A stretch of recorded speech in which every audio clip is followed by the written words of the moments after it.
All at once. All at once. All right. Let's go, guys. Bye, guys.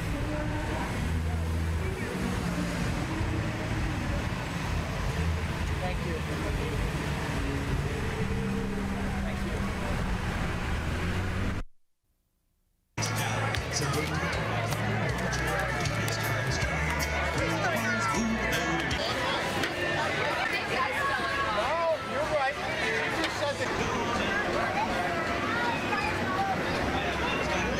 But we thought, given the events, that it was important to call it Pittsburgh Celebrates America and to show our support for what's gone on, but to come together as a community and support each other in this time of need.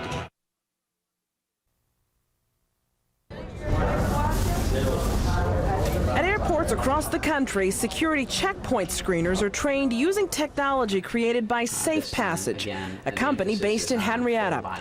It creates computer software that simulates situations a screener might find. Plainly, this one is not particularly well hidden.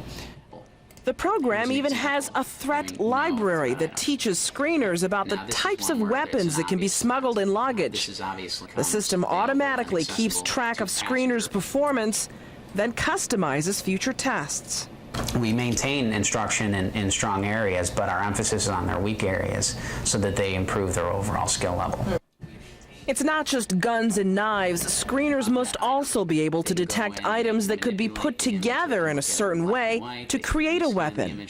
Those are what they have to look for, because no one's ever going to find a bomb or an improvised explosive device all put together in a bag. Typically, there'll be components. Safe Passage was started in 1989 after a bomb exploded aboard Pan Am 103 over Lockerbie, Scotland. The crash highlighted the need for increased airport security. Now, as the FAA tightens its security measures, screeners will be even more important, and airlines will have to pay the price. Training, security, they don't bring any revenue into the air carrier's operation. All they do is cost money, and they are necessary, yet they are costly.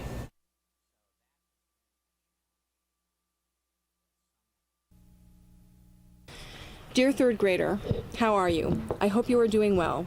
You must be doing good because I prayed for you. From Sky.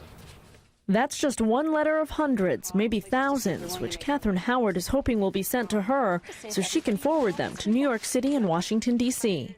I was crying when I read these letters. I was just in tears. The kids really have taken to heart the idea of the peer-to-peer letter writing campaign. This is another good one now. School children here will write to school children there, teachers to teachers, doctors to doctors. I hope that you are all right. A piece of paper, handwritten, from somebody who has the same background as you and has empathy for what you're going through, gives you an amount of support that no phone call or email or pat on the back can do. The idea came in 1995 after the Oklahoma City bombing. 5,000 letters from our area went there. She's hoping this time to get 100,000 letters from cities across the nation. I would love it if this became an automatic response on the part of people after disaster. You know, I can do something. I can write a letter to a gardener or to a kennel attendant or to a store clerk. You must have been so scared when those 2 buildings fell down. From your friend, Julia. To let someone know others far away are there for them. Kristen Miranda, News Source 13. People who are willing to, can't find it, willing to write letters.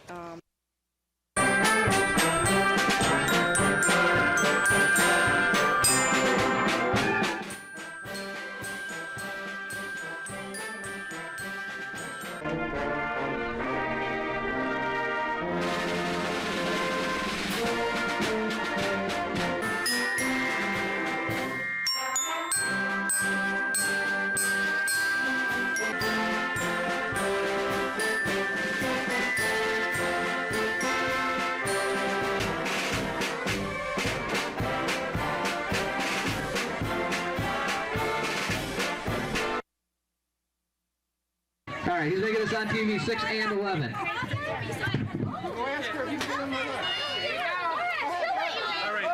Hey, we're making the wine. Because slushies are way too good. We considered canceling the festival. However, instead, what we decided to do instead of canceling it is turning the festival into a fundraiser. So all the profits we make from this weekend will be donated to the Red Cross Relief Fund.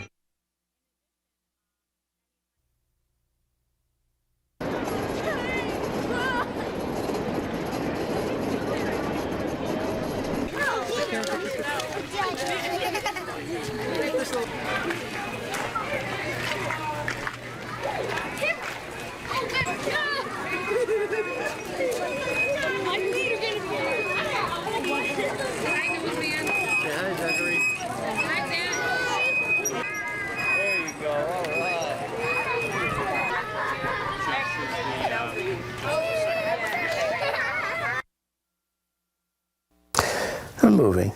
It's moving. Keep thinking about the guys upstairs. They just move my feet quick, that's all. Even though I walk through the valley of the shadow of death, I fear no evil, for you are with me. If tomorrow all the things were gone I'd work for all my life, and I had to start. One world, one love, we'll always remember. Just my children and my. We support our country and everything that happens from here on out. Thank my lucky stars to be living here today, 'cause the flag still stands for freedom, and they can't take that away.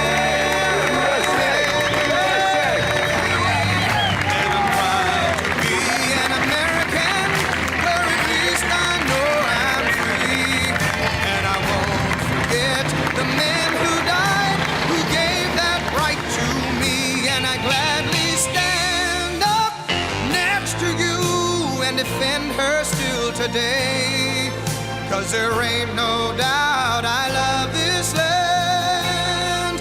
God bless the USA. And the people who knock these buildings down will hear all of us soon.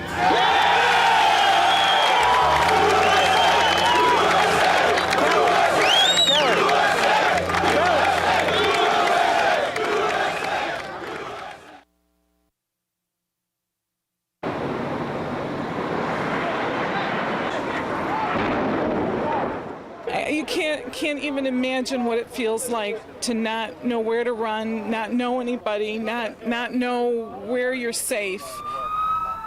I have a bad feeling about the whole situation, and just his location in the building. It scares us. Get out! Get out! We ran out, and there were body parts all over, and there were parts from what they're saying now was the plane. And we just ran, and then as we've only got maybe 2 blocks when we heard the second plane, and we looked up, and it was.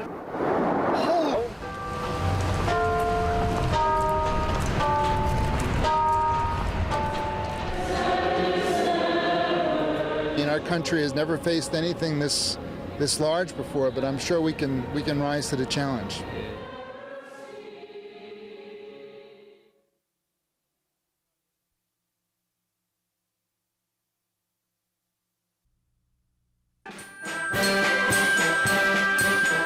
We have seen many examples in the past few days, from a patriotic band concert in Parenton to children making ribbons to raise money for relief efforts. A telethon at the Red Cross embraced by local radio and television stations. And lunch this week at the Otter Lodge Bar and Grill on Monroe Avenue. The bright spot here is that they're not normally open for lunch, just this week. What we've decided to do is this week, starting today through Friday, we've opened our doors at 11 o'clock till 4 for lunch, and 100% of our food proceeds we're donating to the American Red Cross. Not easy to gear up for the lunch crowd when you're normally not open, but everyone is trying to help. We got people supporting us from other restaurants, other places that are coming in, volunteering their time to help pull this off this week. So tonight our bright spot shines on those finding innovative ways to reach out to help others, and for those reaching out to help them.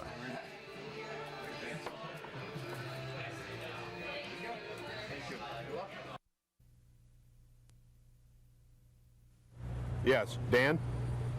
Yes, this is David Vincent. He's an Eastman Kodak executive from Webster, New York. A man with a problem to solve, a man on a mission. How is it being set up so that I can make the best use of my time? Because you're working a timeline here. You have to get to your daughter as fast as you can. Melissa is missing. She's a technology recruiter at Alliance Consulting. But we know that that's 102nd floor of Tower 1. The enormity of what's happened in David Vincent's life shows on his face, but does not slow his step. Please take a picture. Please focus on the picture. To get her face out there so that... Working on 3 hours sleep and a couple of crackers, he protects his fondest hopes, battles his worst fears, and sometimes loses. I don't have any video of her. To be honest with you, Melissa didn't like to be videoed. She used to holler at me every time I did. I'd give anything to have her holler at me right now. I'd give anything, he says, to have her holler at me right now. It's a rare lapse. Mostly, there is a desperate monotony to his mission. I know she made a 911 call at 9:02:07. It's all that David Vincent knows about what happened to his eldest daughter. It's enough to hang hope on. When we went back to the cell phone provider, the only thing that we had that they could tell us is that there was a 911 call made from that cell phone at 9:02, which was some 17 minutes after the jet had piled into the thing. 9:02:07. He tells it to everyone he talks to. He clings to it for dear life because it is. I need to know where she was when she made that call, because that will tell me whether she was downstairs just getting off the path and maybe in a void someplace downstairs, or whether I have to understand that she was upstairs on 102 and have to wonder whether she was able to get out or not able to get out. By evening, David Vincent has pretty much worn out the corner of 26th and Lexington, and his cell battery is fading, so he moves on. Craig Spitzer is CEO of Alliance. 7 employees, everyone thought to be in the building that morning, are missing. He cannot, will not, bring himself to believe they're gone. I'm not going to say that to you right now. You can't? No, and I won't. And I won't for myself, and I won't for the people in there. In there is a room full of people who have loved someone too long to give up so soon, and what's left after hope is unthinkable. It is why they agreed to expose this rawest of human times to the glare of the camera lens, because maybe somebody out there has information about Roland, something that will keep his brother moving. I go to sleep with hope, I wake up with none. And perhaps somebody saw Eric in a stairwell racing to safety. We don't know. Maybe he's out there someplace, got hit on the head, and he doesn't know who he is. You know, maybe he's unconscious and he didn't have any identification on him. And as it turns out, nobody can say for sure that Melissa was in the office for that 8:30 meeting. I have to tell you, Craig, that's the best news that I could possibly hear, because what you're telling me is you can't confirm Melissa in that office space, and that's what I had to know. That's what keeps me going. So if you know anything about Melissa, call her father. He'd give anything to hear her holler at him again. Candy Crowley, CNN, New York.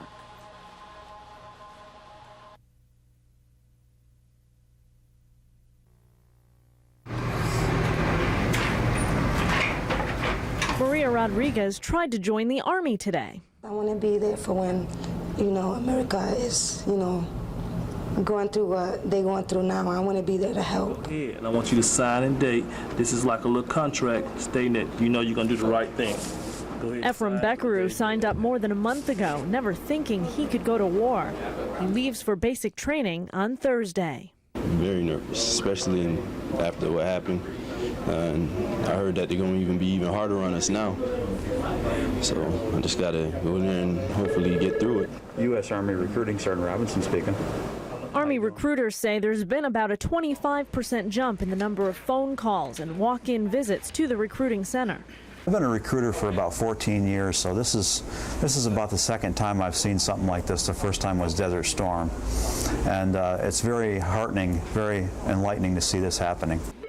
In fact, many of the inquiries are from Desert Storm or Vietnam veterans who want to re-enlist. Some can, others are too old. However, for those who do make the commitment, recruiters make sure it's what they really want to do and not just misguided patriotism. The good thing about joining the Army is it's a step-by-step process. First, they have to take the Armed Services Battery Test, which is a 3-hour test. Then there's a physical exam to be taken up in Buffalo. So it's definitely something that if they're really gung-ho about it, the process will take them step by step and slow them down and allow them to think a little bit.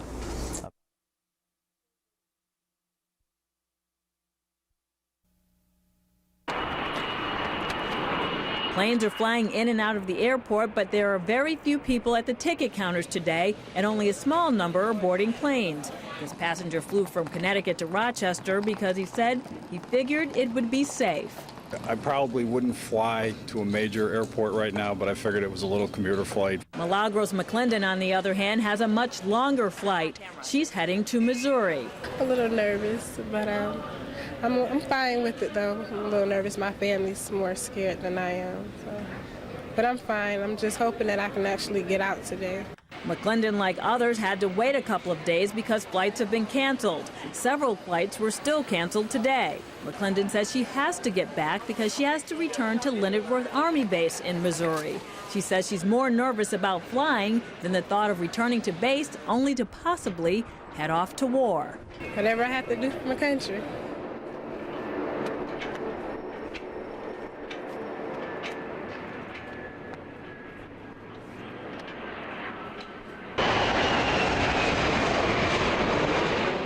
These planes were carrying very few passengers today in and out of the airport.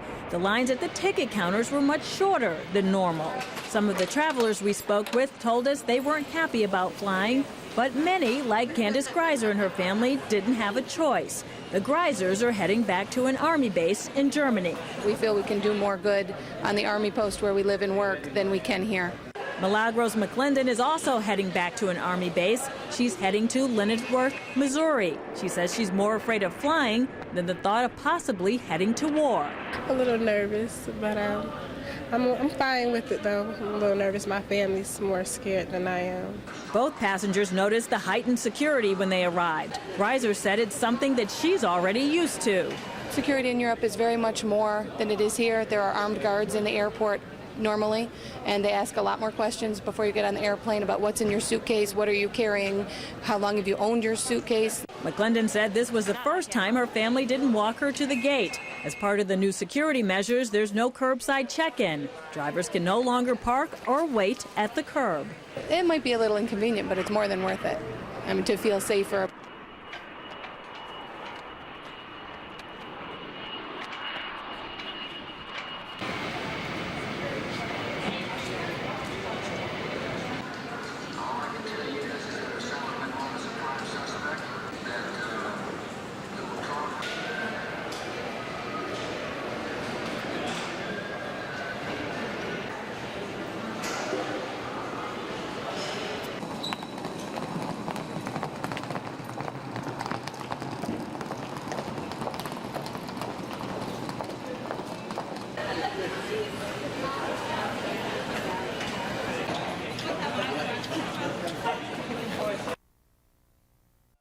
We're getting water down to the firemen, to the police. They're going in on hands and knees. Today they did find several bodies. We're providing counseling. We have a counseling team in here. We're doing everything we can to help the fire department, police, and federal authorities.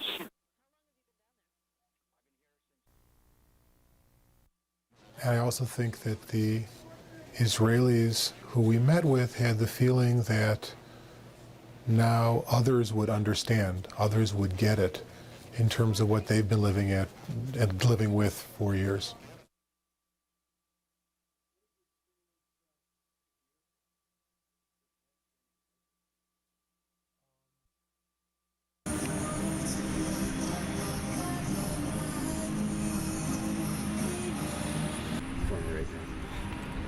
You gotta move your hand so I can see the pile.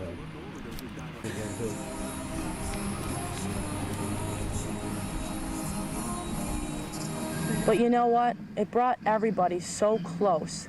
And I'll drive down the road And if you make eye contact with somebody, they just want to wave to you. It's like if you have somebody that passes away and nobody else except your family knows that your mom or your dad or your uncle passed away, they don't know that you're grieving.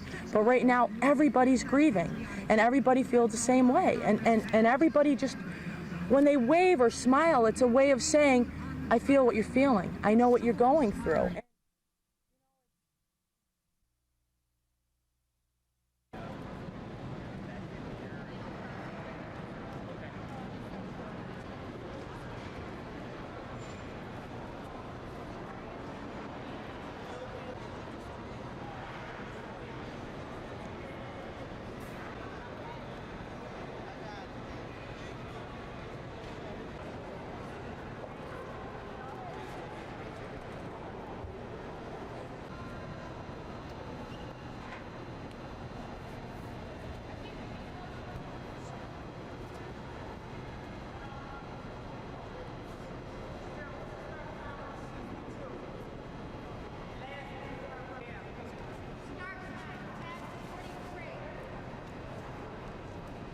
Based on the response that we've gotten from the public, what National has directed us to do, per precaution from the FDA, is to gather the names of all those that have applied and put together a database so that we can call upon these professionals when we need them.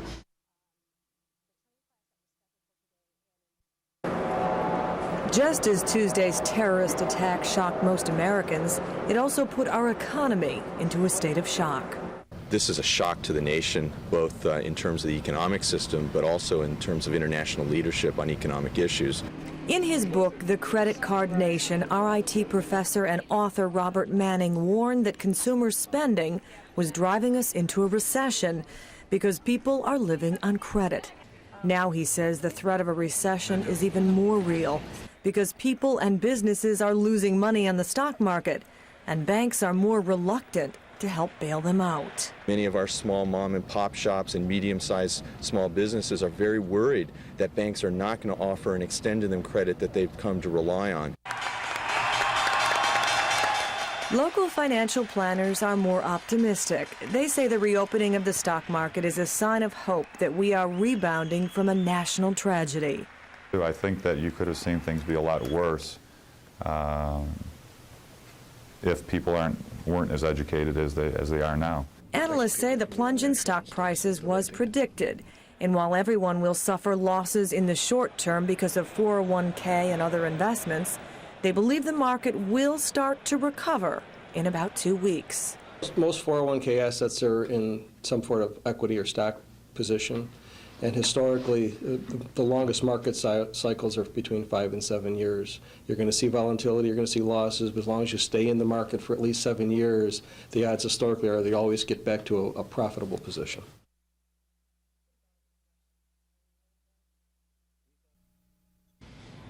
God bless America.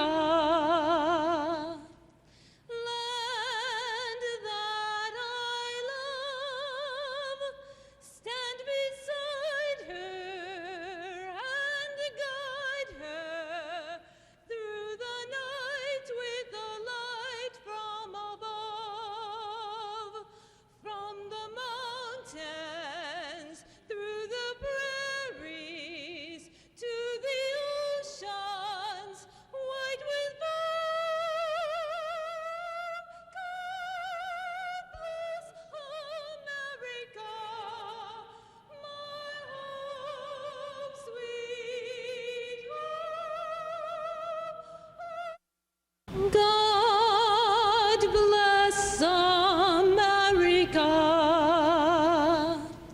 land that I love. Stand beside her and guide her.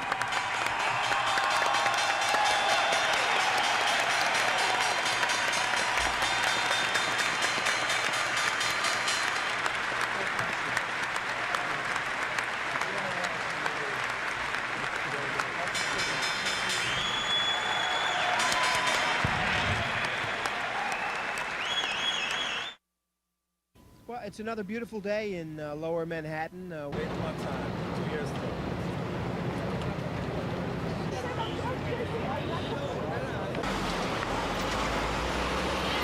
We have to keep business as usual. We have to live, you know, and just like I read this morning, you know, people have to keep going.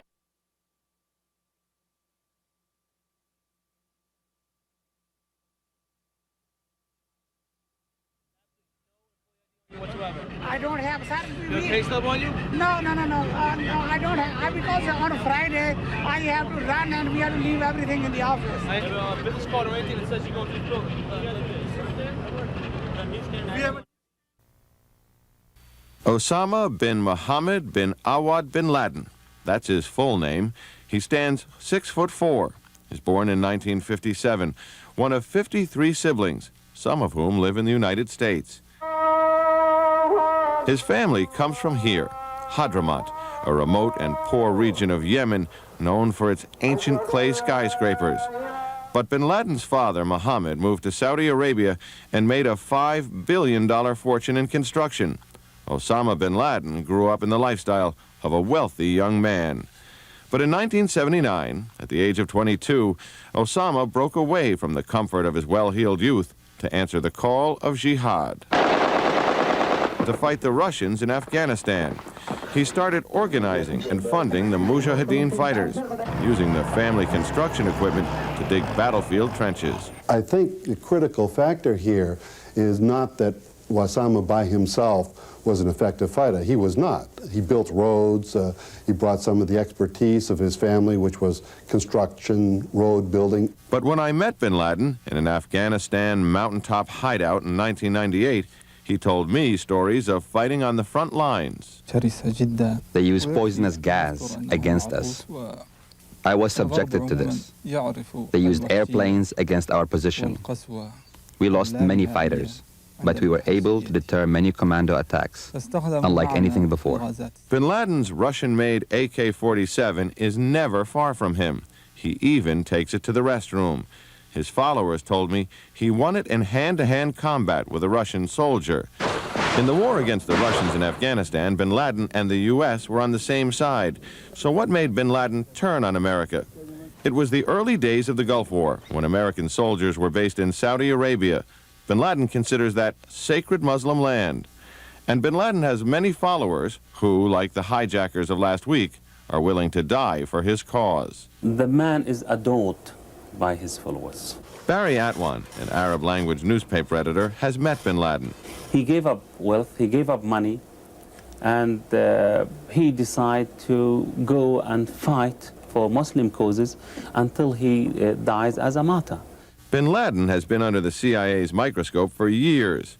Experts, doctors, even psychiatrists study every videotape of bin Laden to see if he's limping or under pressure or if he's sick or well. It's all analyzed. And bin Laden has been giving them plenty of material. This summer, he released what appears to be a jihad recruiting video showing him shooting and his followers training, and images of American leaders as targets.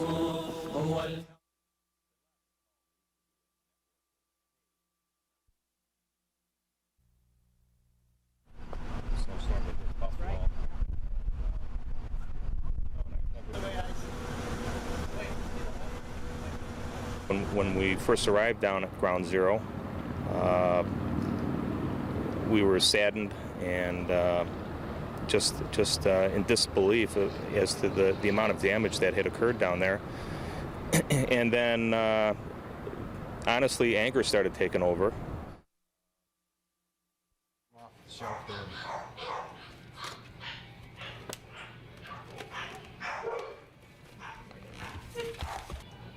There is a lot of glass that is around the area. There's also metal and other objects that the dogs can get injured on as they're doing their searching, and they're very important in this effort, so they need to be protected.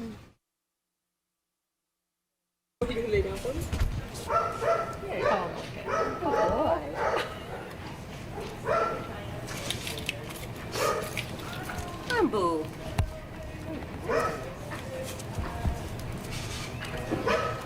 Baby?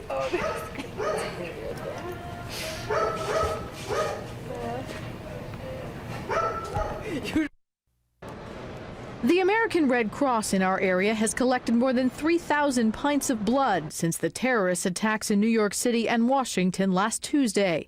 That's almost 4 times the usual amount collected in about 5 days. That is incredible, and so we want to thank our donors for that. With the willing donors came a cry for help from the Red Cross last week. They asked doctors, nurses, and medical personnel to sign up for training that would allow them to help with health history forms and blood drives. The response was overwhelming. Nearly 600 medical professionals in our area signed up for that training. Today, in a direct order that came down from the Food and Drug Administration to the Red Cross, they were told that training would have to wait. Based on the response that we've gotten from the public, what National has directed us to do, per precaution from the FDA, is to gather the names of all those that have applied and put together a database so that we can call upon these professionals when we need them. The Red Cross says the message is still very clear. We need your blood and we need your help. Given the recent acts of terrorism, the national headquarters of the Red Cross is building what they call a National Strategic Blood Reserve. Sybil Miller of the American Red Cross says they need more time right now to coordinate the training, the volunteers, and blood storage. If blood is stored properly, it can last up to 10 years. Liz Bonus, News Source 13.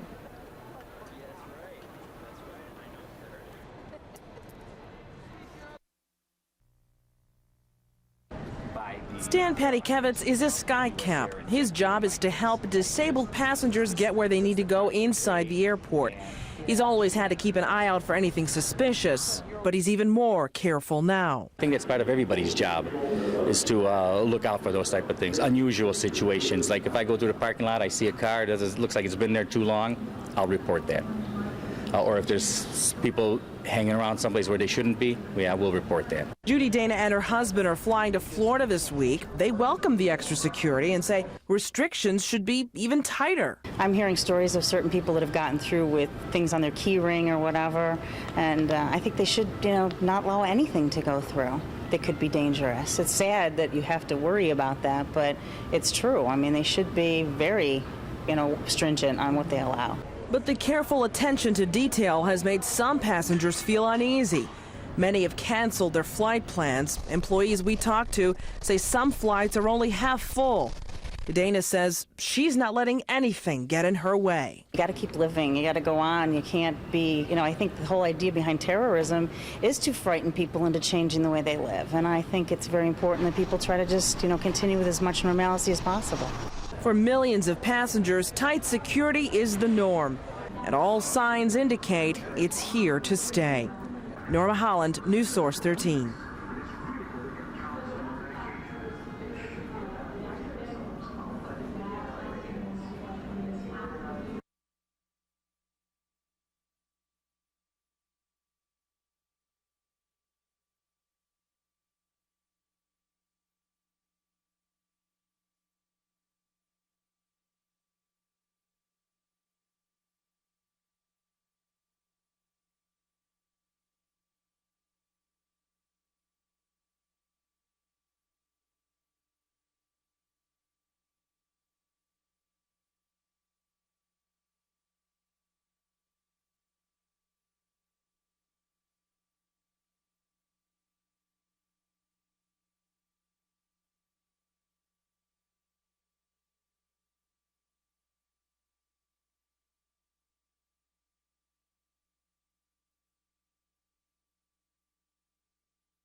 of lend a hand here. Okay.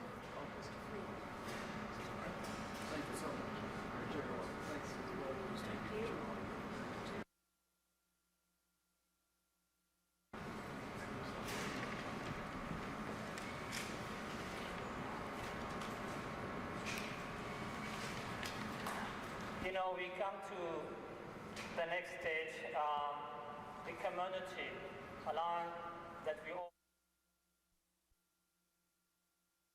That I am scared, but I'm going to go because there's something bigger than my fear involved here, and that's taking care of those who have been grievously harmed.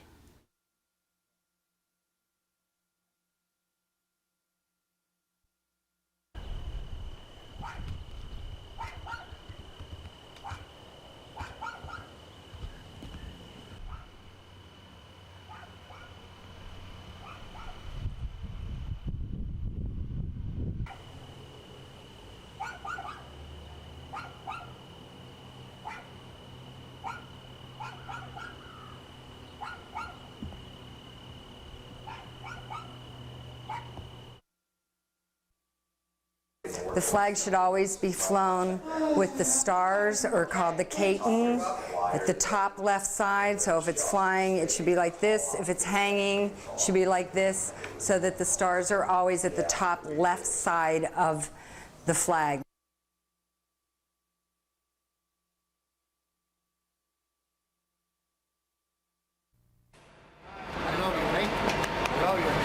For passengers headed from Rochester to New York City, it was tough to say goodbye, but some chose to travel by bus instead of by air, feeling safer on the road.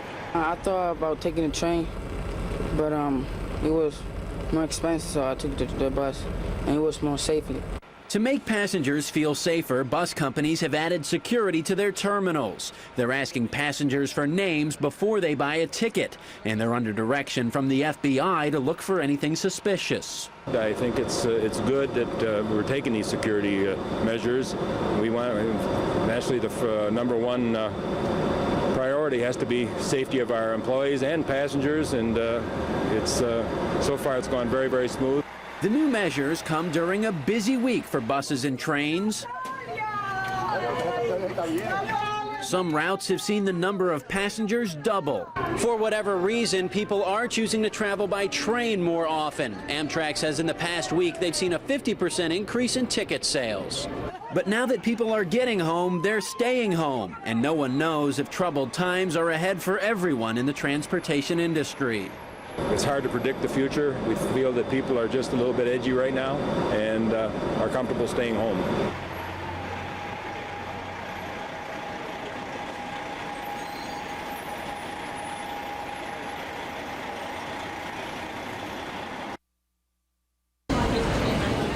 The security screeners and skycaps at Rochester's airport are looking for higher pay and better training in security. Screeners earn just a little more than minimum wage. Skycaps earn less because they get tips. Times were hard for them before all the changes were made in recent days, changes including no curbside check-in. But Skycap Owen Phillips, who met with local members of Congress today, likes his work, and he sees himself on the front lines of airport security. I observe passengers who I think are violating security, and I'll inform my supervisor. The airport workers who are trying to unionize insist they're not trying to exploit what happened last week to further their cause. In fact, they began the process 6 months ago. But one thing is clear. What happened last week will have a profound effect on the nature of their work, whether they unionize or not. The biggest change could be the new role of federal agents in airport security. Angela Jordan, a union representative, favors that and says skycaps and screeners can help. We don't think that these workers should have to lose their jobs because of what had happened. We definitely agree that there is a definite need for some changes. We think it would be good to have 1 or 2 U.S. Marshals be placed as their supervisors, overseeing what's being done. These workers hope change at airports means better security and a better living for them. Doug Embledge, News Source 13.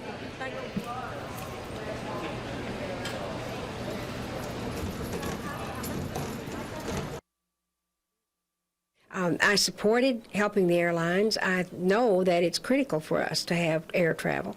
I've always said that that's one of our big problems here was ours was most expensive in the country. We do have to have it. We've got to move people and goods. So there was some discussion about are we going to bail out bad management or what are we going to do? What we're trying to do is keep them alive, keep them moving. U.S. Air will benefit from it and should. They have wonderful employees. They give good service. They have some of the best pilots in the business, and they should not at this time suffer because of the bad management. We can straighten all that out later.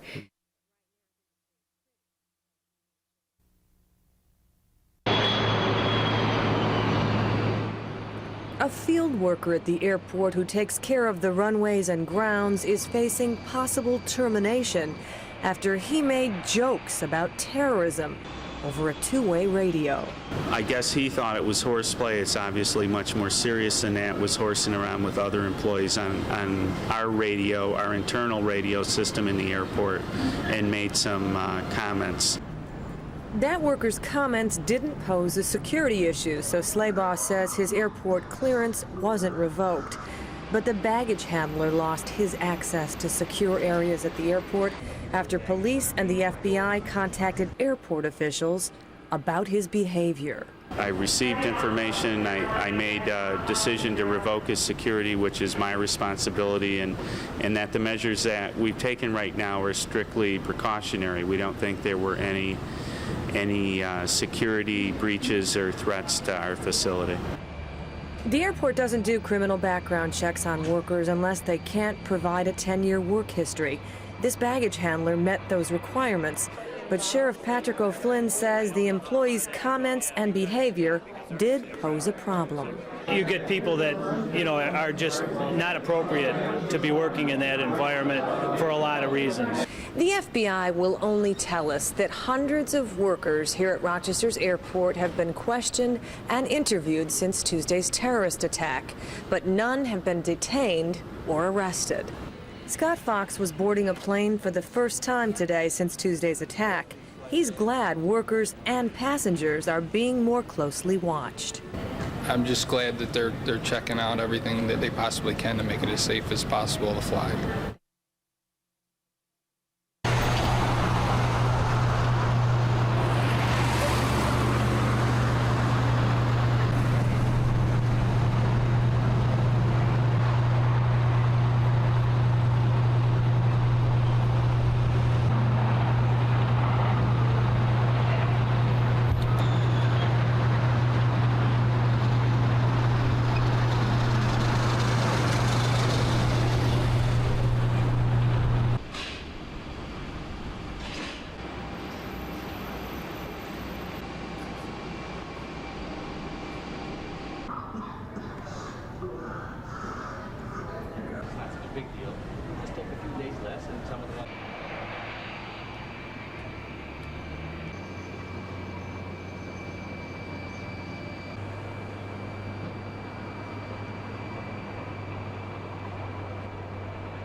I see ya.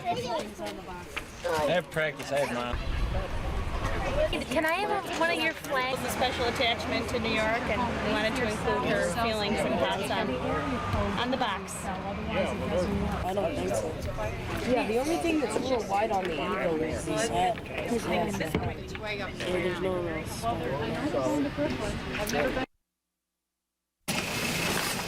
Mohammed Assad owns a grocery store in Rochester. He's an American from the Middle East who's been a victim of mistaken association since the terrorist attacks. People were trying to pick on us, like you guys did that. Why you guys did something like that? And some criminal people, a group of people who really do that. Assad says he's had to explain to his customers that he's an American who shares their frustration and hurt. Guys don't blame me because I'm not, I'm an American citizen. And I love America, you know. I'm not going to do something like that to America. It's not Islam. I'm Muslim and I pray every day. Just a few days ago, someone placed an M80 in this phone booth adjacent to this grocery store owned by a Muslim. But Muslims aren't the only ones being discriminated against. People from other cultures are also being harassed. Sikhs have been mistaken for Muslims. A Sikh man in Arizona was killed. His death was thought to be a hate crime that followed the World Trade Center attacks. Shandir Sood owns an Indian restaurant in Rochester. Although he has not been harassed, he is still concerned. Resemblance, maybe people confuses people, but it doesn't give them any right. Like even if they're Muslim or they look like Muslim or people think they're Muslim, means anybody, they are like no right to just go and take your hatred out on individual or person. Sood and Assad agree. Now is the time for compassion because pain does not discriminate. Shalonda Roberts, News Source 13.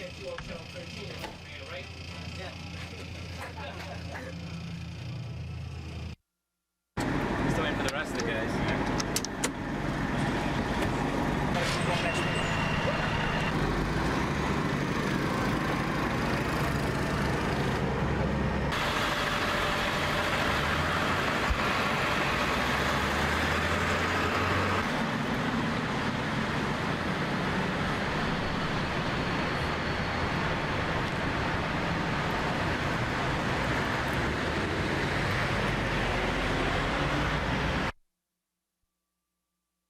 You said it meant the world to see Lisa. What did you say to her when the two of you first saw each other this morning? I don't think it was anything said. I think it's just a look. I think we both know. We have a lot in common. We both have young children. And, you know, trying to create those memories for children that might not necessarily remember them, but to know what a wonderful father that they had.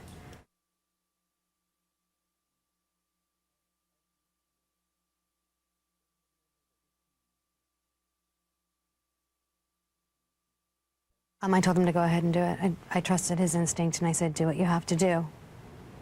I knew that, I thought he could do it.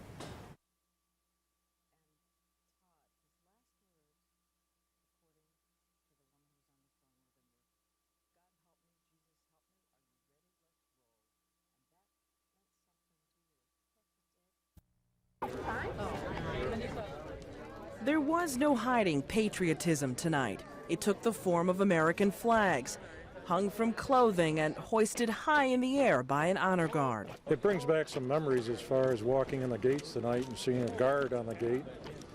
It reminds me of back in the war years when the Second World War that they had guards on all the gates all the time at the VA here. His truth is marching on.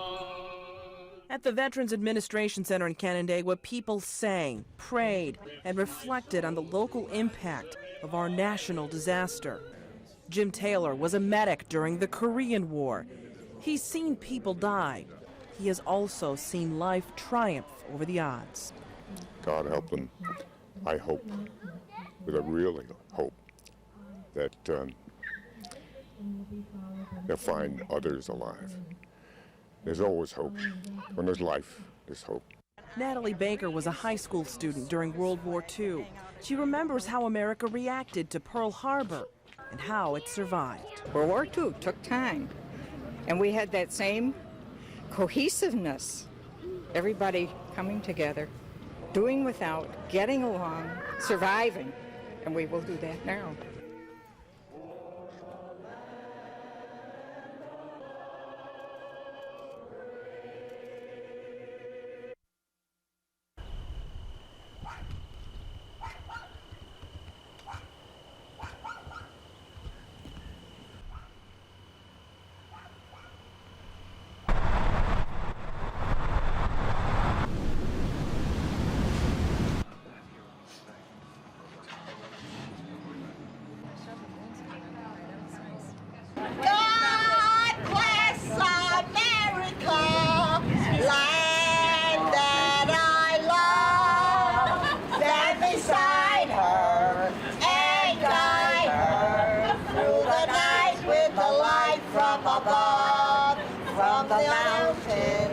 to the prairie, to the ocean, wide and foe.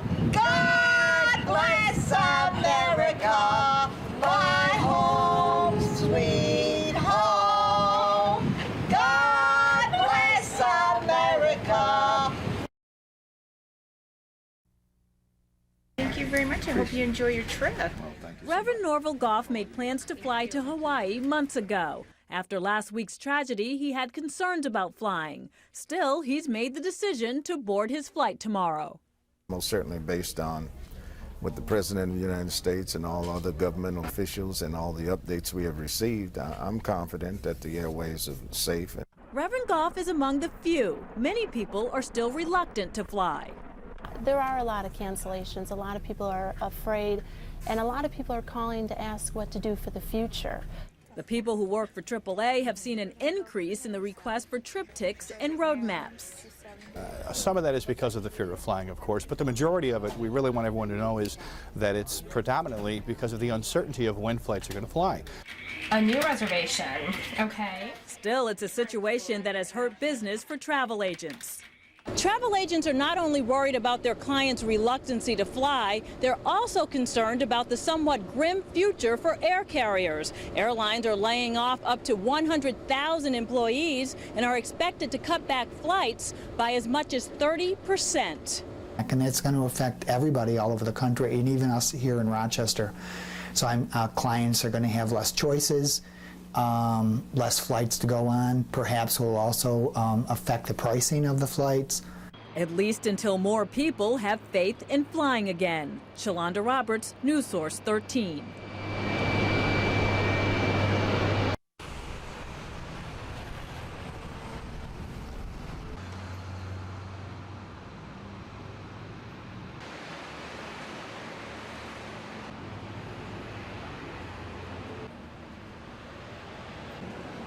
I think it's just a natural thing for us all to be on guard now against anything that looks unusual.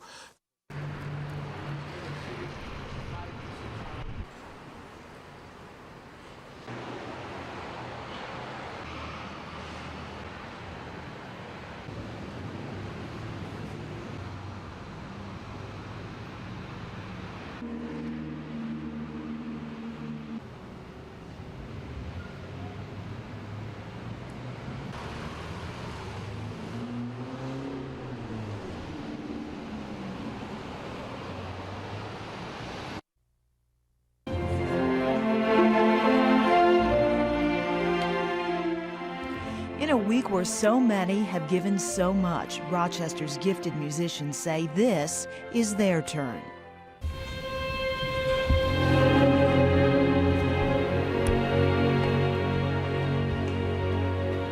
Notes as soft as a lullaby soothe away some of the difficult times of the last week. And we all came together for a concert of healing music and also to support the Red Cross in their efforts to help the victims from this tragic event in our country. The free concert, a chance as well to catch up on some of the work of the Red Cross, which has served more than 900,000 meals to those involved with the rescue and recovery. Yet out of the ashes of tragedy has come a new light of hope and a new kind of patriotism, one that reaches out to others in need.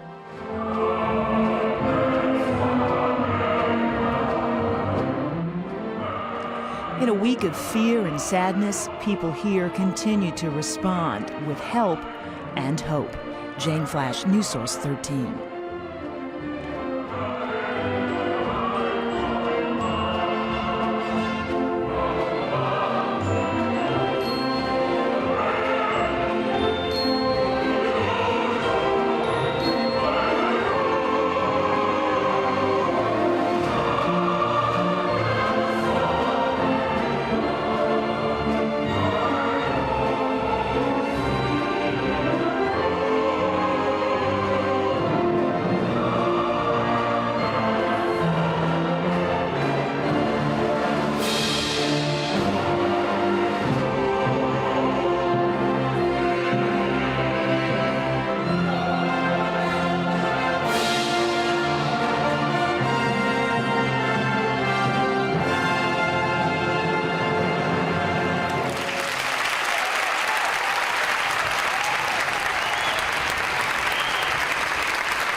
street here separating this building from the Lieutenant Scott Owen has been fighting fires for 11 years, but nothing could prepare him for the devastation he saw in New York City. It's enormous. The magnitude of it, when you're sitting right in the middle of it, it looks like you're in the middle of a war. Lieutenant Owen and 2 other firefighters used their time off to travel to New York City to help in the search and recovery effort. One of them told us he couldn't just sit here and not do something. He wanted to help out any way he could.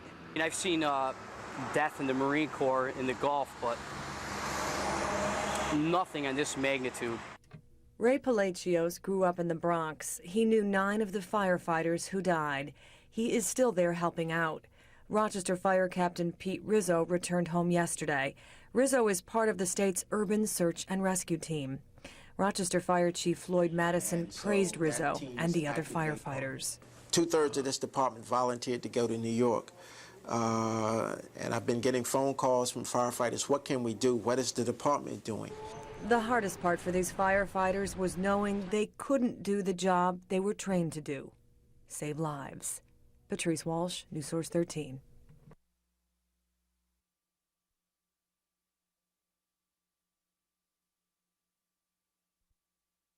It's tax day at Sterling Airways, and owner Jim Canine is not a happy man. In the past 8 days, his company has flown exactly once. All teaching flights and all local flights are banned. The planes sit on the ground, but the bills still come in. It's tough to meet our commitments, financial commitments, when you don't have any revenue stream coming in. I'm just hoping that they get things open back up here soon. Jim had to lay off all his part-time workers and has had to cut back full-timers. Bad news for mechanic Stan Von Hagen, a husband and father of 3 who has gone from working 5 days a week to just 3. We got a mortgage on the house to pay, and we have to figure out a way of doing it. I don't know how yet. Planes sit on orders from the FAA. Unless pilots have a flight plan and lots of experience, they can't take to the skies. The planes being grounded is having a big financial effect, and it is frustrating for pilots. But they say there is a part of them that understands why all this is being done. I understand as a businessman and as an American citizen that we have to make these sacrifices, and we'll survive. Somehow we'll get by. In the meantime, the Dansville Airport remains a quiet place, like hundreds of others across the country. Peter Robbins, News Source 13. Peter Robbins, 18 News.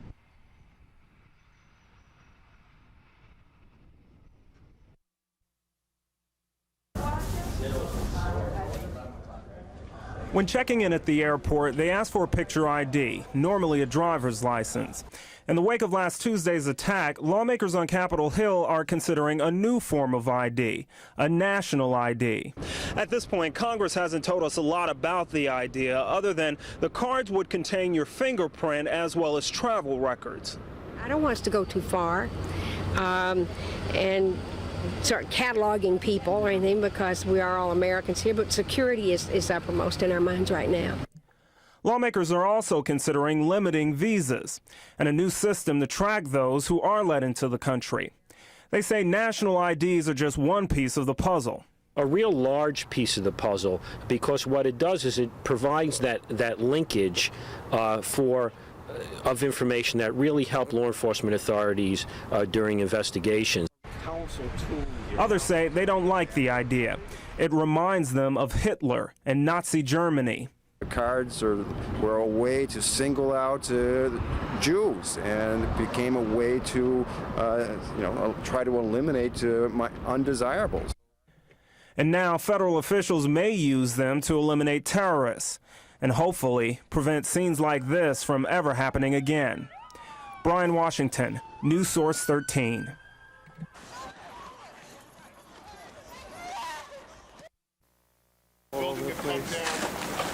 Time stopped last week, and so did America.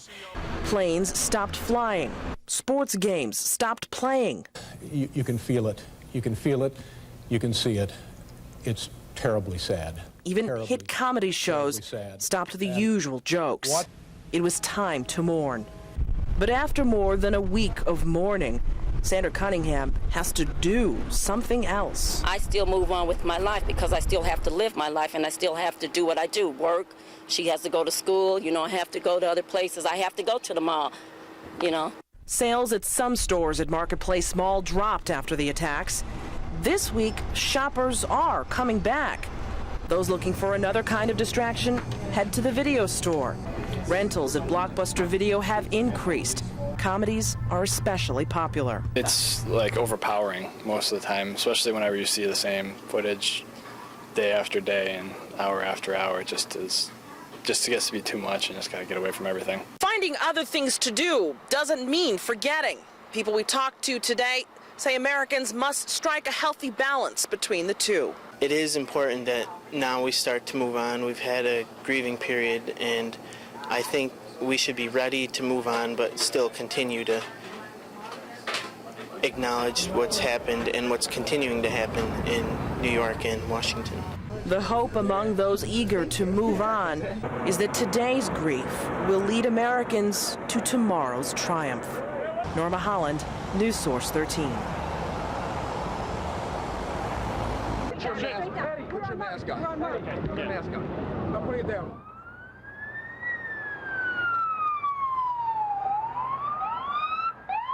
For us to develop an understanding. He hatched a plan to us. Did you realize such process an individual? That students who are very young, who have not been through tragedy and such earth-shaking events, are still reacting on an emotional level. But as an educational institution, it's our responsibility to get them to understand why these events occurred, what the future might hold, and how we should react. Outpouring of sympathy for victims and support for government action, intense media focus, these would be expected. They lose their husbands, they lose their sons. Just Taliban killed them. September 11, September 10, they killed our big opposition leader, the same terrorist, and we want to share with you. Here, we want to hopefully, sort of that Islamic mindset, at least that one faction that hate us so much, and why that is, and what can we do, if anything, to change that, if not, across the sea, at least here in our own communities, as far as how do we bridge that gap. Islam, if you want to kill someone, any reason, if you have a good reason,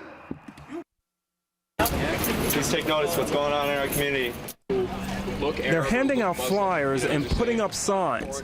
This one reads, "We're all in this together." The other, "Unite against racism." It's not enough to just say, please don't harass Arabs and please don't harass Muslims. RIT students took a stand today against the mistreatment of Muslims and Arabs. But we're actually not going to tolerate these attacks on our campus, and when it happens, we're going to stand up and say something about it. Since last Tuesday's attacks, Arabs and Muslims in this country have witnessed an increase in verbal and physical assaults. Here on campus, officials say a Palestinian student dressed in her native garb was also verbally harassed. Take notice of what's going on in our community. Signs also decorated today's crowd. Most here would probably agree with this one. It says, "Tragedy is no excuse for racism." We're all uniting together. We have to make sure that we don't take our frustration out on people in our community. Well, I'm here to stand for peace, and that we should resolve this in a peaceful manner. Organizers say this rally is about coming together as a campus, one community. They say it's the only way to stand against racism and those who practice it. Brian Washington, News Source 13. Also not going to tolerate it. We're not going to sit by as it happens. And that's what this rally is all about. 900,000 people slaughtered on the field of battle, former slaves. Bob and Madeline Whiteside painted America, one of the horses on parade standing tall and proud on 490. The husband and wife team were honored when asked to paint another horse symbolizing our country. Our goal in this whole project has always been to engage the public, and now, being the artist of this special horse, Freedom, we now have been able to give back to our nation. It took the Whitesides 2 days to complete Freedom. They painted him in front of a large picture window at their studio. We had people lined up in front of the window giving us thumbs up and coming in the door telling us they're proud to be America and thanking us for making this horse. And most of the horses on parade will go up for auction in a couple of weeks. The Horses on Parade auction could be a positive piece in the puzzle of bringing our community back together again and healing the wounds that have been so deep. Freedom will be at the auction, but he won't be for sale. He'll stand as a permanent memorial on 490. America will move to the Vietnam Veterans Memorial in Highland Park. 100 horses will be for sale at the auction. The money will go to pre-selected local charities and the charity of choice for the winning bidders. Money will also be raised for Freedom. That money will go to the families of New York City firefighters and policemen who gave their lives in an effort to help others. Shalonda Roberts, News Source 13.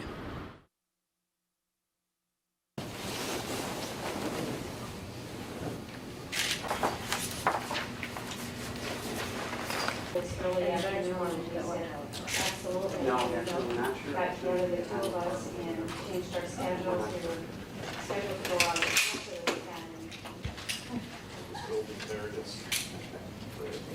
And I can be with my mother is honored by the President of the United States. They got to start in the morning.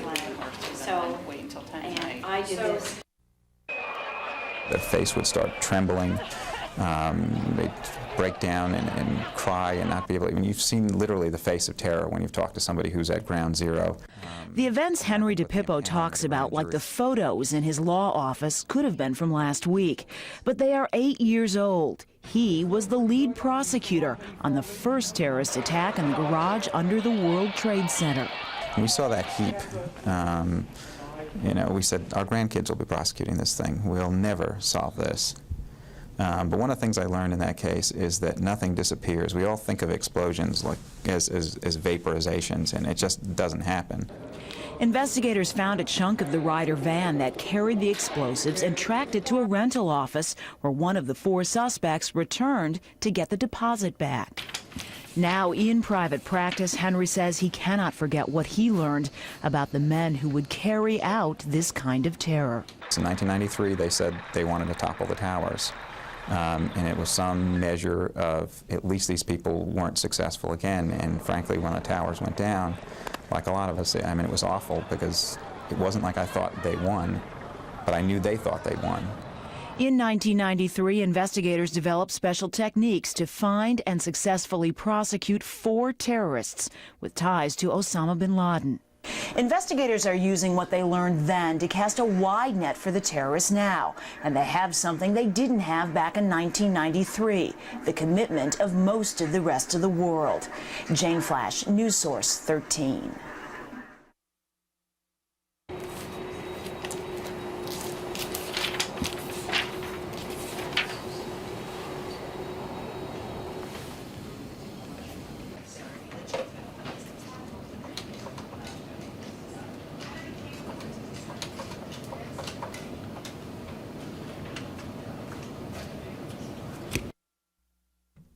Rochester Police Sergeant Leo Tidings served 6 months in the Gulf War with the Coast Guard's Port Security Unit. We did the waterside protection of the port. Now Tidings has been activated again and will report for duty Monday. Tuesday, I actually got the call.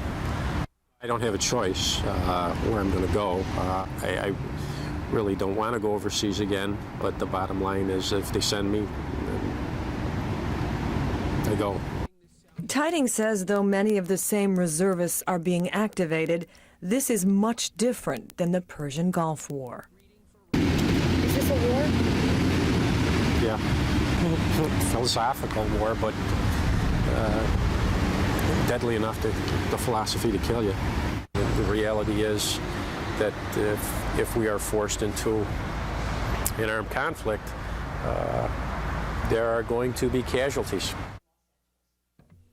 Another local reservist has already reported for duty. Robert Miller is also with the Coast Guard's Port Security Unit. He fought in the Gulf and just returned from Bosnia in June. Miller is in Ohio getting boats ready for deployment.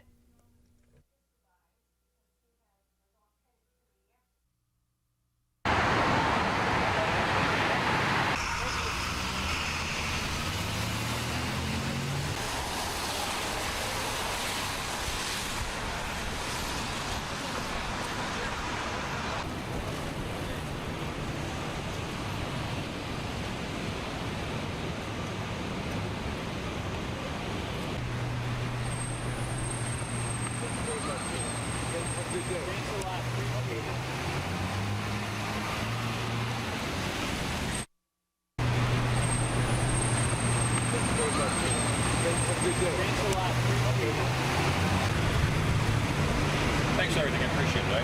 I think it's important to note that the men and women who gave their lives from the fire service and the police service who responded to this tragedy in New York City gave their lives selflessly. They were there for the people inside of these buildings. I think it's time for us to be there for them and their families. And I think. Thank you very much.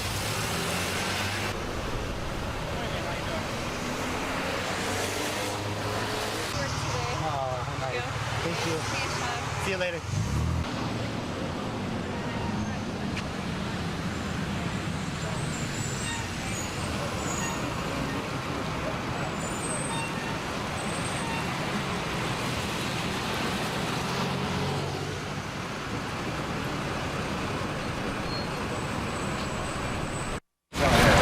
Want to see some of that green?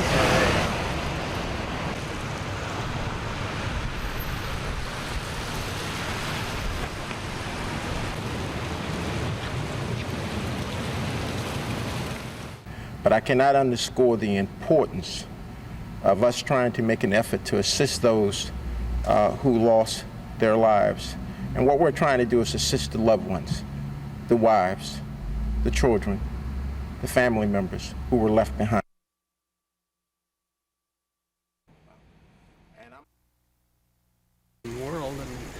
Dan Hill was finishing up an average day on his farm when he noticed a white object floating overhead. He wasn't sure what it was at first, but it came to rest in one of his fields. 50 balloons with a card attached, offering thoughts and prayers for those killed in the World Trade Center attack. When I saw the angels on the balloon and read the note, you couldn't help but have a little bit of a lump in your throat because you were aware of all the events of the past week. Turns out the balloons are from Canada, placed in an American consulate in Toronto as part of a memorial. The balloons were never meant to be released, and they certainly were never meant to cross Lake Ontario, but they did, getting loose in Toronto and traveling more than 100 miles through the sky before they landed on Dan's farm here in the United States. Dan says he looks at the balloons as a sign, a message delivered by wind and by chance. You know, there is evil in the world, but there's so many more good people, people who care. And I think that's the message. A message Dan hopes will lift a few spirits and lighten a few hearts. Peter Robbins, News Source 13. 6:30 to 7.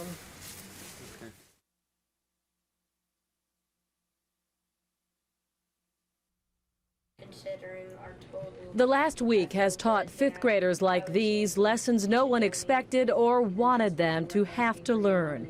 But from it all came some good things. And some of you had ideas of how you would like to help. The kids set up lemonade stands, held bake sales, and went door to door, collecting money for the Red Cross Disaster Relief Fund. So I expected quarters, dimes, and nickels to be brought in, and I expected them to dig under the cushions in their couches, but they carried it much further than that. It was like a gigantic snowball that rolled throughout their neighborhoods, and everyone was involved. The grand total? $3,000. Were you surprised at how much money you collected? Yeah, it just blew my mind. On a more serious note, the Park Road fifth graders found some valuable lessons. I learned that that it was a good thing to take all the money and give it to something else than spending it.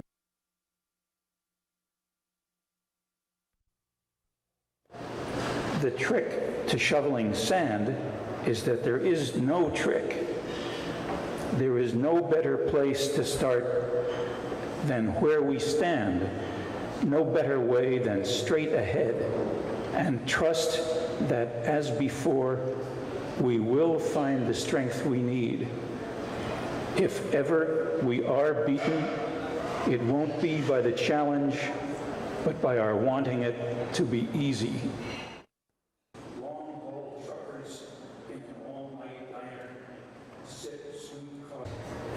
I hear the quaking of newborn and death rattle of old, the laughing, dancing, drinking, loving, knowing of going to work and coming home, no births, schools, seeking love and finding, and losing and finding and dying, until the whole thing begins again, as some would say, in glory, in glory.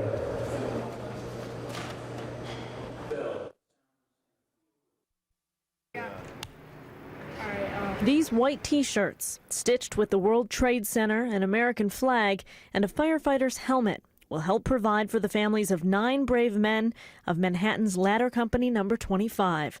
They disappeared when the Twin Towers fell, leaving 20 children without fathers. And I just heard that, and I thought, that's it. We'll try to send the money right to that firehouse. Firefighters Bob Hall and Doug Fair created the shirts. They began selling them in 3 or 4 city firehouses yesterday, and they have already sold 150 shirts. We put the things out, I worked on it the same day. We put the things out, and within 2 days, things just started going crazy. Now everybody's asking for them. They say that's because firefighters have an indescribable bond. And although the men of Ladder 25 are complete strangers, to these men, they are brothers. It's just really tough, and everybody feels for the New York firefighters, the police, everyone there. And I have 2 children of my own, Bridget and Gavin, and I feel for the men with the kids, you know, so that's what I think about.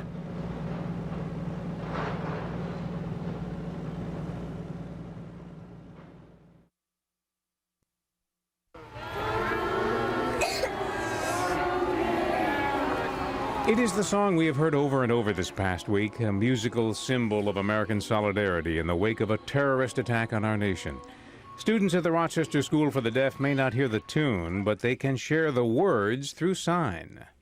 It's touching to me that our kids can be involved with that and understand what's happening and take an active part in supporting America. The active part has included projects to support what is taking place in New York City and Washington. And one thing that I'm especially proud of is that the students themselves, with their teachers and staff, have been designing pins and making different flags and different things like that and selling them. And they've collected more than $1,000 by selling those little items to give to the rescue effort. A silent world for young minds, but a world that is not immune to the tragedy of lives lost this past week. Listen for a moment. A bright spot of silence for us all to appreciate.